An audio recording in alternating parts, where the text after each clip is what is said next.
Então tá bom. Meus queridos, primeira carta de Pedro, capítulo 1, a partir do versículo 13 até o versículo 25.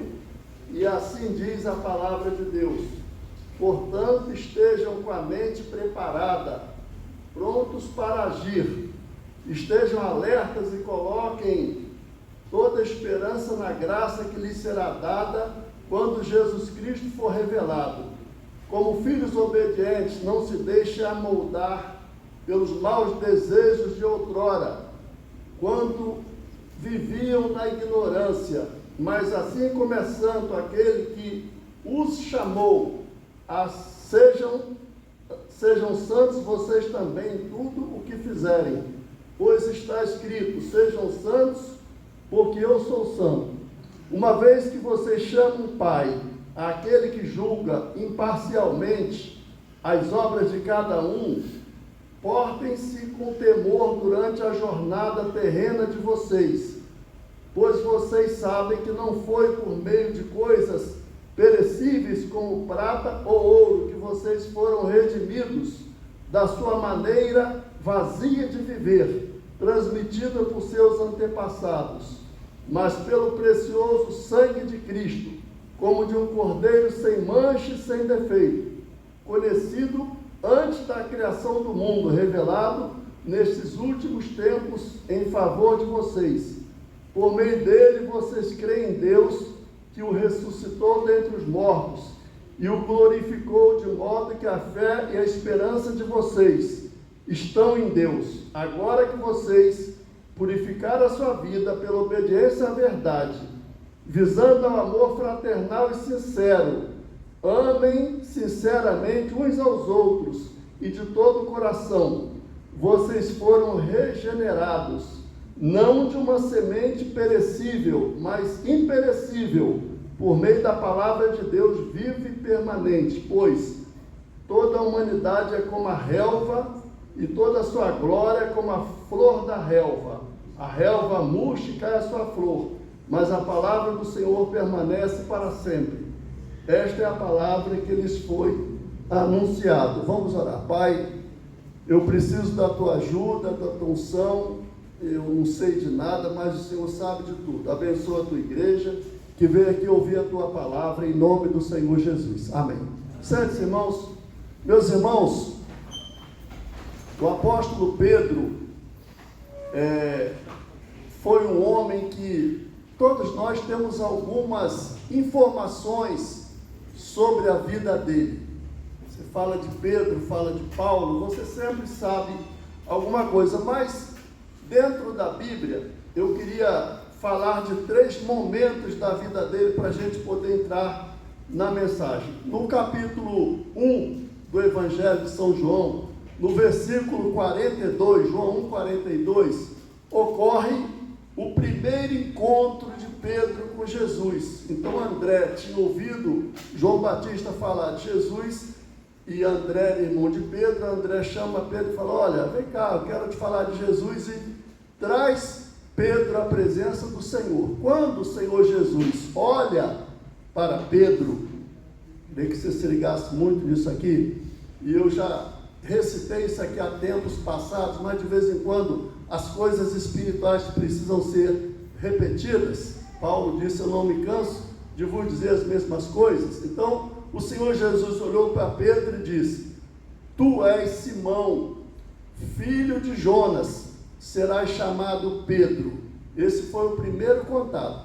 O Senhor Jesus estava dizendo a Pedro: Pedro, eu conheço a sua história, eu sei o seu passado. Você é Simão, você é filho de Jonas, e você será chamado Pedro. Quando a gente se refere a Pedro, ninguém fala o nome dele. Eu nunca vi ninguém falar o apóstolo Simão. A gente fala o apóstolo Pedro. Mas Pedro não era o nome dele. Pedro foi um título que o Senhor Jesus deu a ele. Então, quando o Senhor Jesus diz a Pedro: tu és Simão, filho de Jonas, será chamado Pedro, Jesus está falando do passado de Pedro, do presente de Pedro e do futuro de Pedro. Quando você vem a Jesus, a maioria de nós, eu não sei daqui da história de ninguém, mas eu, falando de mim, eu olho para o meu passado, não foi tão legal. A minha infância, a minha formação, muita coisa aconteceu que, se eu pudesse, seria diferente, mas não está em nós. Mas quando eu vim a Jesus, Ele já conhecia o meu passado. Amém? Meu passado não era recomendável para Ele, mas sem que eu tivesse recomendação, Ele me aceitou pela sua graça. E Jesus disse a Pedro também: tu és Simão, filho de Jonas, conheço o seu presente. O seu passado pode não ter sido legal, mas do seu presente, Pedro, eu vou cuidar. E você será chamado Pedro, futuro. O seu passado você não pode consertar, meu irmão, mas o seu presente, submisso a Jesus, ele será diferente do que foi seu passado. E eu digo para a igreja, o futuro da igreja, que Jesus sabe o passado dela e o presente, o futuro dela será glorioso. Amém? Então esse foi o primeiro contato. Depois, no decorrer da conversão de Pedro, no Evangelho de Lucas, capítulo 22, versículos 31 a 32, chega um momento da história de Pedro em que Jesus diz a Pedro assim: Pedro, Satanás pediu para te peneirar como trigo, mas eu roguei por você, para que a sua fé não desfaleça. Pedro não tinha a menor noção do que tinha ocorrido no mundo espiritual, mas Jesus sabe de todas as coisas. E Jesus viu que o inimigo estava armando alguma coisa para Pedro, e antecipando-se a isso, Jesus alerta Pedro e diz: ele pediu para te peneirar como trigo, mas eu roguei por ti, para que a tua fé não desfaleça. É por isso que quando você foi provado, você não foi abatido, porque Jesus intercedeu por você. É por isso que a morte não te levou, porque Jesus intercedeu por você.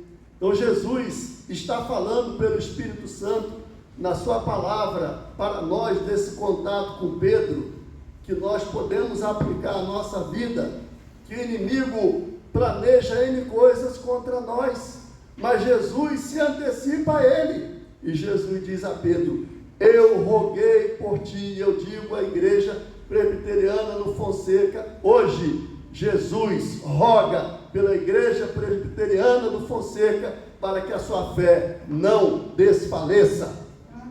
Mas você é abatido muitas vezes, você é provado, você é testado, acontecem coisas que você não sabe a origem. Às vezes, teve um dia desse aí, anteontem, um calor, foi uma noite terrível para mim, acordei com a cabeça pesada, eu não vi nada que aconteceu. A gente está vendo nos dias de hoje um calor fora do normal, não é, irmãos, como eu nunca tinha visto, e às vezes a gente fica abatido. Tem hora que um dia desse minha netinha: ai vovô, estou com calor, uma coisa assim meio acima da média, e o nosso corpo sente. Mas Jesus nos deu o Espírito Santo para que nós não sejamos abatidos, derrotados. Podemos ser provados, podemos ser marcados por lutas. Paulo disse: eu trago no meu corpo as marcas de Cristo. Você é provado, você é testado, mas não é abatido, não é derrotado. O inimigo escreve, tenta e planeja N coisas contra você, mas Jesus antecede ao inimigo e diz: alto lá. Se o diabo pudesse, ele tinha matado Jó, mas Deus disse: você não vai tocar na vida dele. E eu digo a você hoje, o Senhor Jesus disse que o diabo não vai tocar na sua vida, porque você é marcado não pelo maligno, mas você é marcado pelo sangue de Jesus. Então o Senhor teve esse segundo encontro. Uma outra vez, foi lá em João, no capítulo 19, nos versículos 15 a 17, quando Pedro estava muito abatido, quando o Senhor havia passado pela cruz. Pedro sentiu-se pessimista e falou para os outros: olha, eu vou pescar. Jesus havia dito a ele que ele não ia mais pegar peixe, ele ia ser pescador de homens, e Pedro resolve pescar, e Jesus vem à beira da praia. Nós conhecemos a história, não precisa detalhar. E Jesus prepara ali peixe, pão, e chama os apóstolos. Eles chegam ali na beira da praia, e Jesus olha para Pedro. Parece que, às vezes, eu imagino essa cena, parece que Pedro fica meio envergonhado, porque ele havia negado o Senhor, e os olhos de Jesus estão sobre Pedro, e os olhos de Jesus estão sobre você hoje. E Jesus diz: Pedro, você me ama? 3 vezes essa pergunta é feita, porque Pedro tinha negado 3 vezes, e Pedro fala: eu te amo, Senhor. E nas 3 vezes Jesus diz: então apacenta as minhas ovelhas, cuida das minhas ovelhas. Diante disso, desse inicial contato, no decorrer da vida de Pedro, ele escreve essa carta, e você vê na introdução dela, se você olhar para a sua Bíblia, aí você vai ver Pedro citar algumas regiões que hoje estão na Turquia, é chamada Ásia Menor. Pedro escreve para os irmãos, e ele está cumprindo aquilo que Jesus mandou ele fazer, fortalecer os irmãos. Eu creio que nessa manhã o Espírito Santo vai usar essa palavra para fortalecer você, porque a palavra, quando ela chega a nós, ela chega para nos fortalecer. E o apóstolo Pedro, então, ele abre essa carta dizendo isso aos irmãos que estão na Capadócia, na Ásia, na Bitínia. E ele vai, olha aí para o texto, por favor, nos versículos 4 a 9 de 1 Pedro, ele vai falar de esperança. No versículo 5 ele vai falar de céu. No versículo 6 ele vai falar de provações. No versículo 7 ele vai falar de amor e fé. E mais na frente, dos versículos 10 a 12, ele vai dizer que os profetas do Velho Testamento falaram as coisas que haviam de acontecer com o Senhor Jesus e a glória que haveria de se seguir ao sofrimento do Senhor. Muito bem, diante disso nós chegamos no texto lido nessa manhã, onde o apóstolo Pedro, aí no versículo 13, ele vai falar que nós devemos aplicar a nossa mente. E o tema dessa mensagem de hoje é sentimento e ressentimento. A Bíblia tem muito a falar sobre sentimento. Por exemplo, o Senhor Jesus se alegrou, cantou, chorou, contou a parábola do filho pródigo, onde o pai se alegra, onde um filho quer ir para o mundão, e o outro filho está dentro de casa revoltado. Sentimento. Ele falou daquela mulher que perdeu uma moeda, e quando ele achou essa moeda, essa mulher se alegrou, chamou as vizinhas, como se: vamos fazer uma festa porque eu achei o que eu tinha perdido. Sentimentos.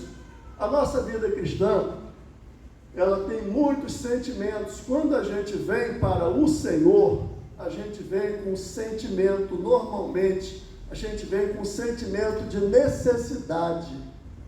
A gente sente que precisa de alguma coisa que não tem lá fora. Muito bem. No decorrer da nossa caminhada cristã, acontece o perigo de sentimento se transformar em ressentimento. Eu queria que você pensasse nisso. Sentimento é algo bom, ressentimento é algo ruim. Quando eu estava meditando nisso, o Espírito Santo me fez lembrar das obras da carne.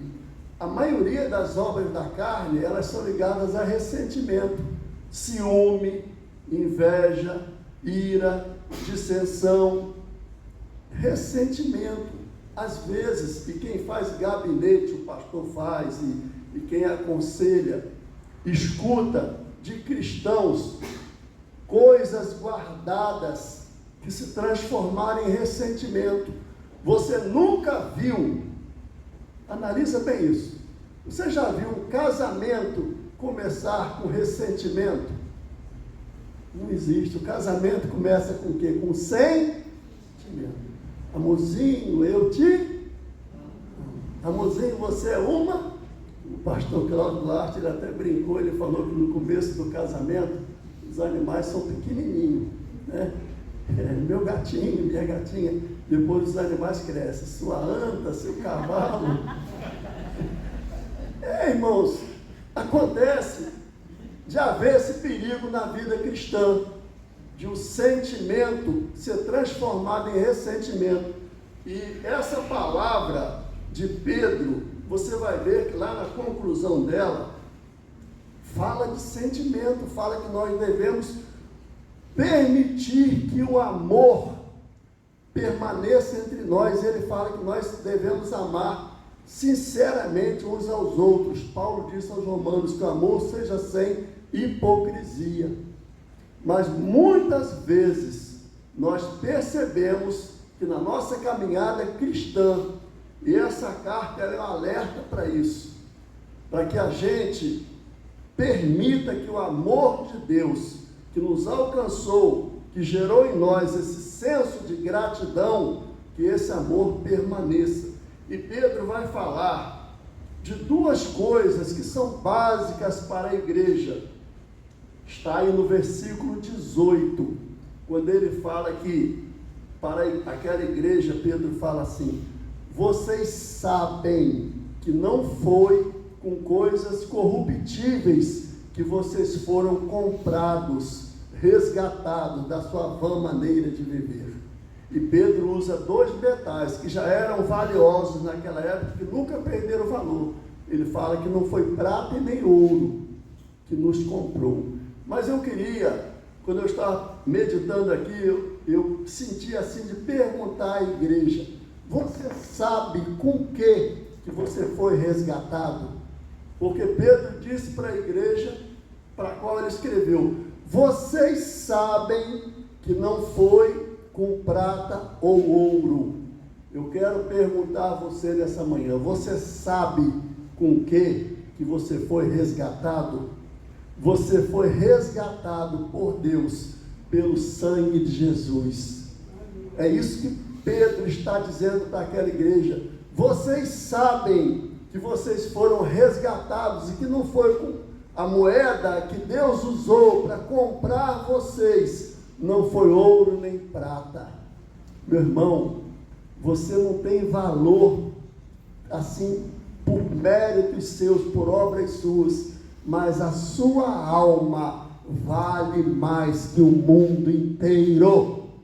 A sua alma, ela é valorizada por Deus, e Deus está empenhado em não deixar que a sua alma se perca. Então o sangue de Jesus, ele nos mostra duas vertentes. A primeira delas é o preço que Deus se dispôs a pagar por nós. Deus se dispôs a permitir que o sangue de Jesus fosse vertido e caísse sobre o planeta Terra, para tornar-se o seu chuveiro espiritual, para que você seja lavado nesse sangue, e lavado nesse sangue, você seja aceito por Ele. Esse culto é aceito por Deus, porque você clamou pelo sangue de Jesus sobre a sua vida. A igreja, ela é alicerçada nessas duas coisas: o sangue do Senhor Jesus e a palavra de Deus. E Pedro continua dizendo que a palavra que foi ministrada a nós, evangelizada a nós, ela é mais do que suficiente para nos dar estrutura. Então, enquanto a igreja viver sob o sangue de Jesus e tiver na palavra de Deus a sua constituição, a sua base, o seu alicerce, a igreja é indestrutível. Por isso o Senhor disse: as portas do inferno não prevalecerão contra a minha igreja. Eu estou dizendo a você nessa manhã que as portas do inferno não prevalecerão contra você, porque o sangue de Jesus está sobre a sua vida, sobre a sua vida e a palavra de Deus está no seu coração. E esta palavra que Pedro ministrou àquela igreja é a mesma palavra que é ministrada hoje. Eu tenho uma certa identificação com o ministério de Pedro, eu admiro muito, guardadas as devidas proporções, lógico, mas é claro que todo pregador, todo pastor se identifica muito com Paulo, se edifica muito, mas eu acho interessante, por exemplo, a Bíblia nunca fala assim, Paulo pregou e se converteu 1000 pessoas. É óbvio que os escritos de Paulo sustentaram a igreja por séculos e até hoje a gente se alimenta disso. Eu estou falando de ministério especificamente. O ministério de Pedro, ele é assim, meio que imediatista, né? Pedro pregou e 3.000 pessoas se converteram, depois quase 5.000 almas. É uma coisa assim muito interessante. Já Paulo faz um ministério de um alicerce maior de edificação, de estruturar a igreja. A gente precisa, lógico, dos dois ministérios. Quando você chega lá em Gálatas, no capítulo 2, versículo 9, quando Paulo tem um encontro com Pedro, Paulo fala assim, eu encontrei Pedro, Tiago e João. Eles eram considerados as colunas da igreja. Eu acho isso muito interessante, né? Pedro, Tiago e João eram considerados pelos irmãos como as colunas da igreja. Como que você é considerado? Vamos pedir a Deus para você também ser uma coluna de oração na igreja, amém? Comece a ser uma coluna de oração. Eu conheci 3 irmãzinhas humildes que elas falavam, Juscelino, eu, fulano e fulana, somos as estacas de jejum e oração do pastor. O pastor precisa, ou não? Moisés viu Israel na batalha e Moisés levantou as mãos e lá no campo o que aconteceu? Enquanto as mãos de Moisés estavam levantadas, Israel prevalecia. Mas as mãos de Moisés eram humanas, elas cansavam. Aí Arão e Ur observaram isso, um segurou aqui, o outro segurou aqui. Enquanto as mãos de Moisés estavam levantadas, Israel prevalecia. Você é o Israel de Deus. Eu estou me comprometendo com você e você se comprometa comigo também, de nós orarmos pelo pastor, de nós orarmos pela igreja, de nós orarmos pelo Israel de Deus. Enquanto a igreja ora, Deus age. Amém, meus irmãos? Então, a palavra de Deus, ela se torna essa estrutura junto com o sangue de Jesus, na qual a nossa vida precisa ser estruturada. Não despreze essa palavra. O texto está falando que aquelas pessoas que sabiam qual foi o preço que foi pago por elas, o texto diz que elas foram resgatadas de uma vã maneira de viver. E Pedro está dizendo aí no começo para a igreja não permitir que aquela vã maneira de viver volte a fazer parte da vida dos cristãos. Irmãos, a humanidade faz coisas assim, todo respeito à partida, né? Mas, por exemplo, as pessoas saíram da Argentina para vir ao Brasil, para ver durante 90 minutos 22 homens jogar. Tudo bem, absolutamente nenhuma crítica a isso. É válido, quem gosta, quem pode. Eu estou dizendo que as pessoas se empenham muito por pouca coisa. Porque, irmãos, quando chega ano que vem, de repente já não é mais o Fluminense, já é o Botafogo ou o Flamengo. Tomara que seja o Flamengo. Pois é, as pessoas, irmãos, pegam isso aqui, e eu preciso que Deus me ajude a ter controle sobre isso. Você também precisa? Quem precisa? Vamos pedir a Deus que os nossos sentimentos nessa manhã sejam mais voltados para Ele. Se a gente, irmãos, ficar ligado demais nas coisas terrenas, os nossos sentimentos cristãos, eles começam a se transformar em ressentimento. Vamos pedir a Deus, eu não vou prolongar muito não, numa outra vez a gente volta a esse assunto, amém? O tempo está curto, a gente não vai abusar, não sei nem que horas são, se daria tempo, mas eu vou parar por aqui, está na hora mesmo. Mas eu entendi que o Espírito Santo, falou comigo e está falando com você, para ter cuidado com os seus sentimentos. O pastor Hernani Dias Lopes tem uma mensagem que ele fala: cuidado com os seus sentimentos. Não tem nada a ver com o que eu falei aqui. Essa pregação não é um clone da dele, não. A dele é ligada a Caim e Abel. Mas é uma coisa que o Espírito Santo quer que a gente tenha cuidado, porque a gente é reativo, a gente tem raivinha, a gente é mimadinho, a gente não gosta de ser tocado, a gente não gosta de ser contrariado, mas nós somos cristãos. A nossa mente é a mente de Cristo. Em Filipenses 2, pode vir, pastor, em Filipenses 2, Paulo diz: de modo que haja em vós o mesmo sentimento que houve em Cristo Jesus. Jesus teve sentimento, mas não teve ressentimento. Você deve ter os sentimentos do Senhor. Irmãos, como o tempo é curto, a gente volta a falar mais tarde, outro dia, sobre isso, amém? Eu acredito que o Espírito Santo falou ao seu coração: cuidado com os seus sentimentos, para eles não virarem ressentimento. Que Deus nos abençoe, em nome do Senhor Jesus, amém? Foi meio relâmpago, mas amém. Amém. Conforme disse o pastor Sereno, que haja em vós o mesmo sentimento que houve em Cristo Jesus. Vou chamar os músicos aqui à frente. Esse é o momento da Santa Ceia do Senhor. Jesus, ele não teve, conforme diz esse texto, por usurpação, ser Deus.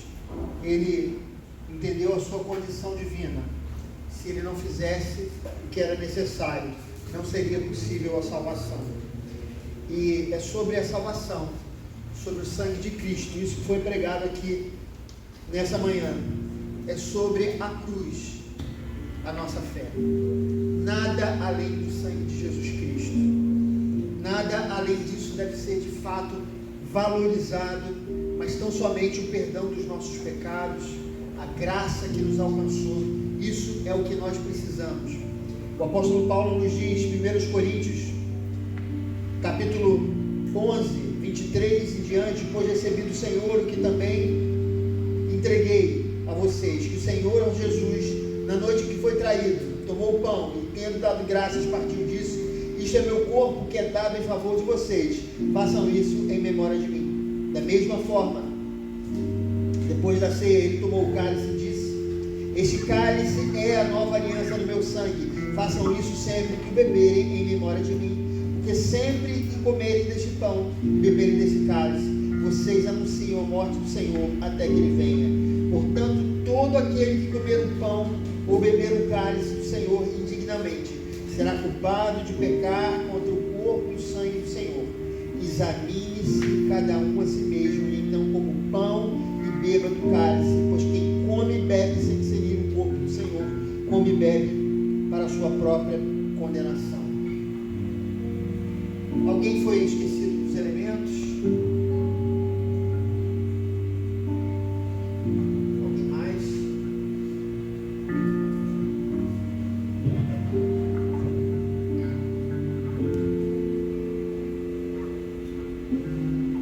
Vamos cantar, queridos.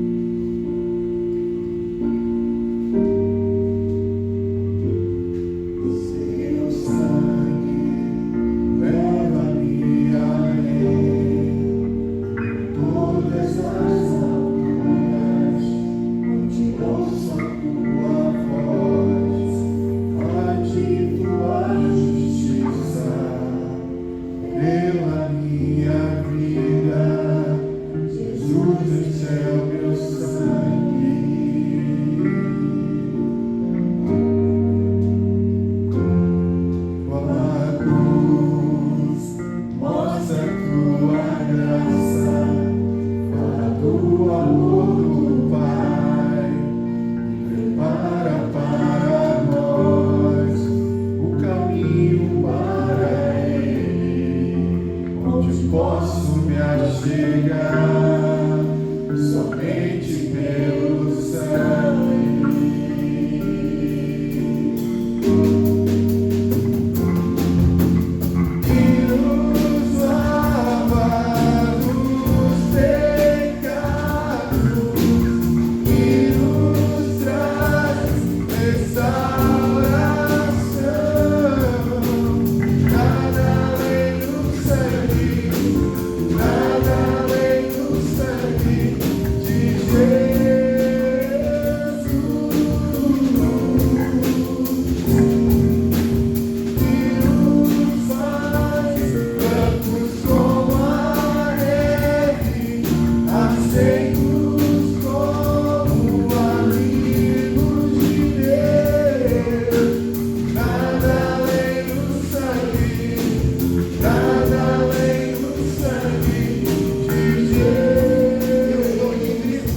Deu aos seus discípulos, dizendo: tomai e comei, isto é meu corpo oferecido por vós, fazei isto em memória de mim. Vamos comer o pão.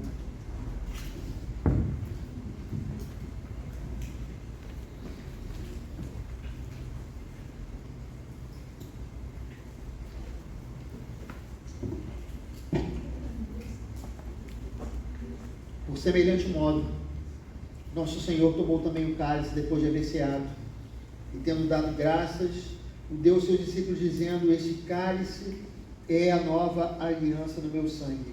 Fazei isso todas as vezes que o beberdes em memória de mim.